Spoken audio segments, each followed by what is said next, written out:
Fjalët kanë peshë, sidomos kur thuhen pa menduar dhe kur dalin nga goja e dikujt që e di shumë mirë sa mund të lëndojnë.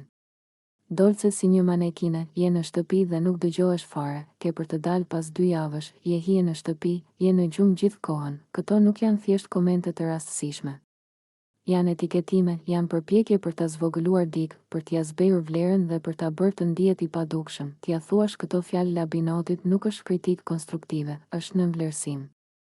Nuk është sinqeritet, është arrogancë e mbështjellë me ironi. Sepse nuk matet prania e një njeriu me zhurmën që bën. As vlera e tij me sa shpesh flet. Ka njerëz që kontribuojnë në heshtje, që vëzhgojnë, që ruajnë qetësinë dhe që nuk kanë nevojë të bëjnë spektakël për t'u ndier të rëndësishëm. Të thuash ke për të dalë pas 2 javësh është si t'i vendosësh dikujt një afat, sikur fati i tij të ishte në duart e tua. Kjo tregon një mendësi ku dikush mendon se ka të drejtë të gjykojë, të parashikojë dhe të ulë tjetrin për t'u ndier vetë më lart. Por realiteti nuk funksionon kështu. Askush nuk është hije, askush nuk është i padukshëm, përveç në sytë e atyre që zgjedhin të mos shohin. Je në gjumë gjithë kohën nuk do të thotë se dikush është pasiv.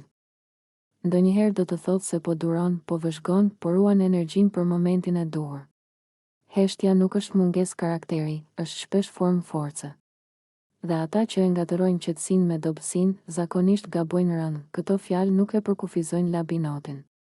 Ato flasin më shumë për atë që i thot, se sa për atë që i dëgjon.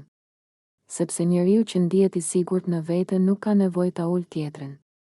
Nuk ka nevojë të etiketoj, të tallë apo të parashikojë rënien e dikujt tjetër. Respekti nuk matet me ironi, as me fjalë të forta. Matet me mënyrën si i drejtohesh dikujt, sidomos kur ke përballë dikë që nuk reagon, nuk bërtet dhe nuk provokon. Dhe ndonjëherë, pikërisht ata që duken të heshtur dhe në hije, janë ata që lënë.